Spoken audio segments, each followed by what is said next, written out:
What's up, y'all? My name is Parker Helen, and today I'm going to be learning weaving at the Appalachian Arts and Crafts Center.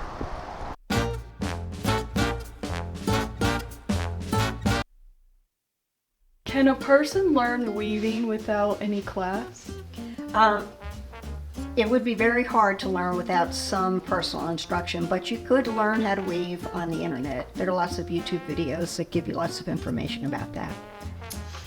Have you ever done anything similar to weaving before? No, I've done absolutely nothing like this ever in my life. Okay, so you need to know a few basic things about a loom and weaving before you really get started. And so the yarn that is on the loom is called the warp. And then the yarn that you weave with is called the weft. And you remember that? Weft goes right and left. So that's how you remember that, okay? Right and weft. Would learning here be better than learning from YouTube?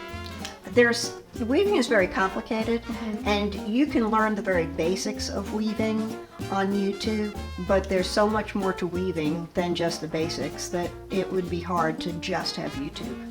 So these are called shafts. Well, this is a 4-shaft loom, and these toggles are what control the shafts. Okay? So you can do them individually, or you can do them in pairs, or you can do 3 at a time. That's what makes your patterns, how you manipulate those, and actually how you thread your loom. Are you nervous about learning this new hobby today? I don't feel nervous, but my hands are kind of sweaty. So yeah, I'm yes and no. So this is what we call a straight draw. It's threaded 4, 3, 2, 1, 4, 3, 2, 1, 4, 3, 2, 1. Each thread goes through a heddle on a shaft, and then each thread comes through what this is called the reed. And it comes through the reed, and you use the reed to beat your fabric on this side, okay? All right, and what will Parker be learning to make today? He is going to learn to make what we call a mug rug, what most people call a coaster. So what we're going to do is make a mug rug today. This is 5 inches wide, so we'll try to make a 5-inch long piece so you get a square. Gotcha. And so your basic plain weave, which is what most things are woven unless they're jeans that are a twill, is just over, under, like this, okay? And so that's where we're going to start. What are your main goals for learning this skill? To come to finish with a finished product mostly and bring it home to my mom. So what I like to do is if I have the first and the third, which are the ones closest to the left, I like to come through the left. When I have these two down, they're closest to the right. That just helps me if I'm looking on my yarn is on the left, I know automatically I'm going back to 1 and 3. Gotcha. What's your favorite part about weaving?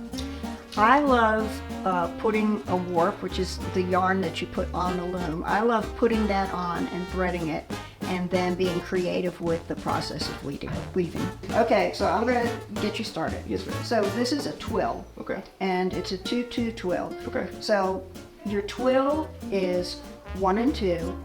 On your next, we call it pick when you put your yarn through. Okay. The next pick is 2 and 3. Okay. Then the next pick is 3 and 4. Okay.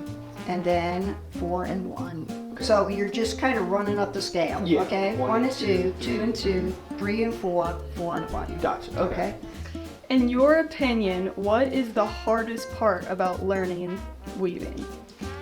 There's a lot of math involved as far as figuring out how wide you want things and how long you want things. Setting up the loom takes quite a while. Measuring the yarn, dressing the loom, those kind of things take, you could spend more time doing that than you actually spend weaving your project. Oh yeah, I'm getting the hang of it now.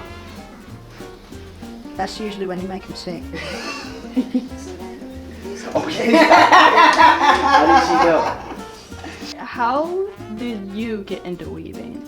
My daughter took a weaving class in college, and she loved it, and she came home and said, this is what you need to do. And I was a hand spinner before, and I gave up hand spinning and have focused primarily on weaving. When it comes to weaving, is it more about the art of the craft or the usefulness of what you make? You know, Well, I mean, weaving was always about usefulness. Um, but there is a lot of art as well as usefulness. I mean, you can make a rug that is just as plain as could be, but then you can make a rug that has a whole lot of design to it. So it's maybe 50-50. Is the process easier or harder than you expected? I'll be honest, I thought it would be a lot harder. I mean, the way she's explained it to me, I mean, I think this is very simple. It's just a couple of steps that you gotta know and just don't forget. So this is basically your tape measure for how long you want to make this. So we're going to pin this on here. Okay. We're going to, there's the warp.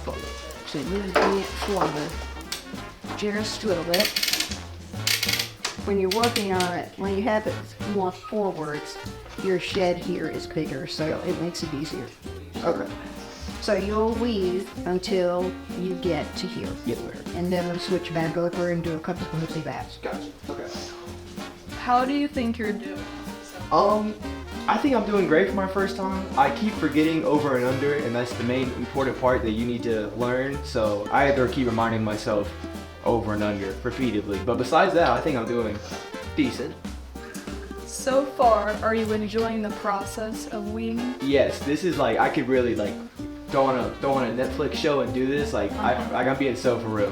This is very fun, and I just love the design that I'm making, and it's like satisfying too that I like build the patterns and each like own sequence and everything.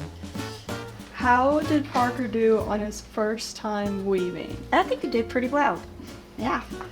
This is Marie, and she is also one of the instructors here. You have to change your shape. Oh.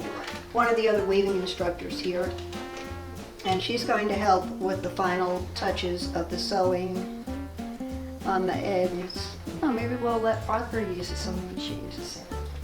Have you done that before? No, I have not. You push on that. Okay. The needle goes up and down.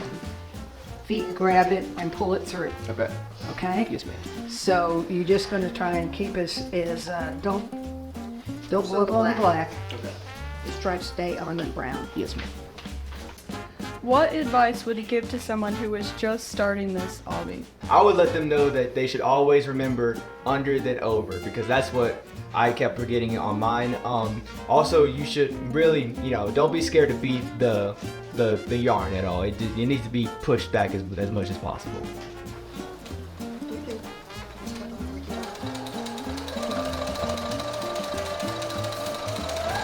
You don't.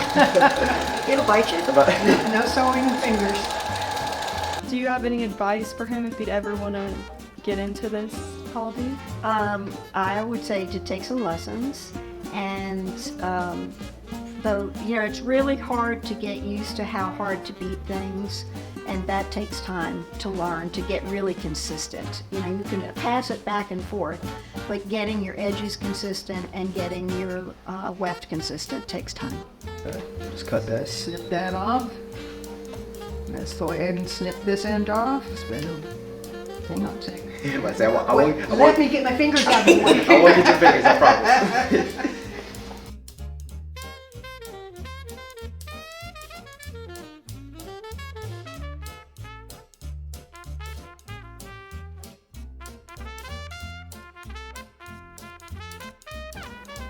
That's my finished product. That's your finished product. I love it. All right. Set your glass on your springy glass. Yes, exactly. Right. Did your creation turn out how you expected it? I'm gonna be honest, I thought it would turn out a lot worse than this. I'm very happy with my creation, and I think I did a great job. Yes. What was the most difficult part? The most difficult part was remembering to flip each switch to decipher which pattern I was going towards. Those are the steps I kept forgetting. And would you ever try this hobby again? Absolutely, 100%. Like I've had a blast the entire time. I'm really thinking about hanging out with these girls after, Come on over, we only have 2 minutes. Oh, never mind then. I'll stick to BTC.